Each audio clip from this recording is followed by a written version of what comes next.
Samsung just announced two new laptops, the Galaxy Book Pro and Galaxy Book Pro 360. And these might be the most exciting laptops that Samsung has ever made.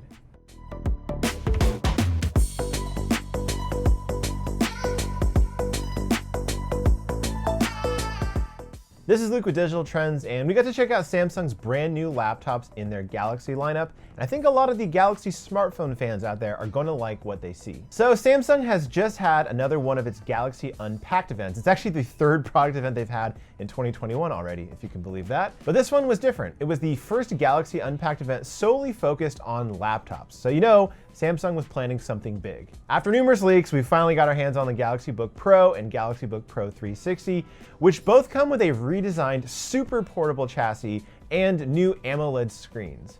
More than any other laptop that Samsung has released, these are starting to feel like proper counterparts worthy of the Galaxy brand. Now, the first thing to notice about the design itself is just how portable these new laptops are. The 13-inch version of the Galaxy Book Pro weighs just 1.9 pounds, which Samsung notes is the weight of a large iced coffee. That is crazy light, like even lighter than the Galaxy Book S and the ThinkPad X1 Nano. It's also just 0.45 inches thick, making it one of the very thinnest laptops you can buy right now. And that might justifiably make you a little skeptical. In years past, when a laptop was this tiny, it came with all sorts of compromises, such as lack of ports and poor performance, or maybe even a flimsy build quality or an uncomfortable keyboard. But the Galaxy Book Pro sidesteps almost all of these pitfalls. First off, it comes with a full set of ports, including USB-A, HDMI, USB-C, a micro SD card slot, and a headphone jack, totally debunking the excuse that newer laptops are too thin to include a robust selection of ports, including laptops like the Galaxy Book Pro 360, which for some reason limits you to just the Thunderbolt USB-C ports. The Galaxy Book Pro 360 is also not quite as thin or light as the clamshell model, but it's your only choice if you want a touchscreen and the S Pen support. Speaking of the S Pen, it's no longer housed in the chassis itself, but it does come bundled when you buy the Galaxy Book Pro 360, and you can magnetize it to the side of the device for storage.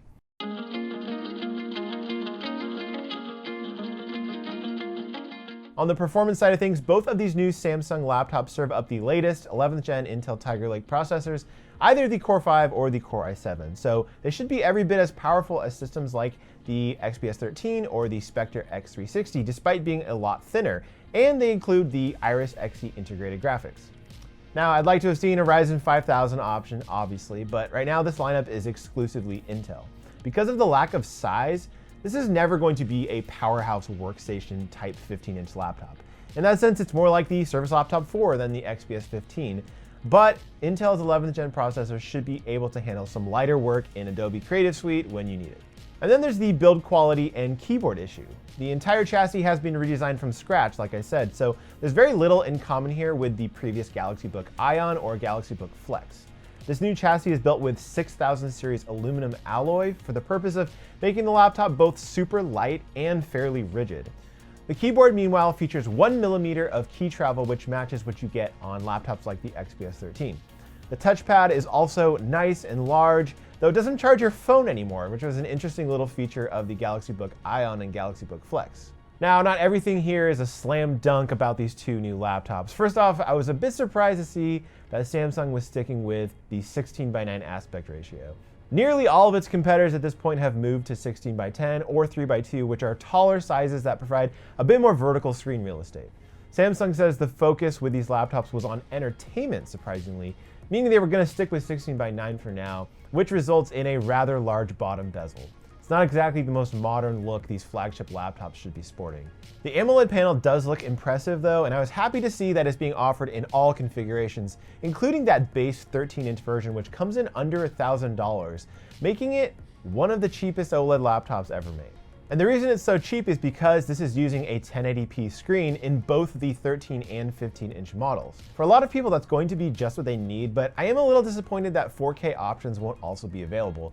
It's understandable on the 13-inch model, but I really would have liked to see a 4K option using that AMOLED panel on the 15-inch size, especially for photographers and designers and really anybody that can appreciate the extra sharpness.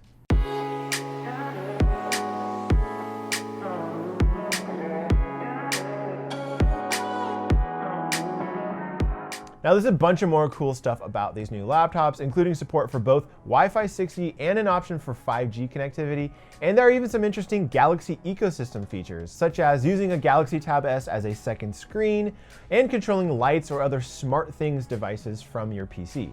I can't wait to get these devices in for a full review to give a proper test of things like battery life and performance, but for now they look like some competitive new devices that have a unique Galaxy flair to them, which is something a lot of people have been waiting for a long time. And they prove that Samsung might finally be getting serious about laptops.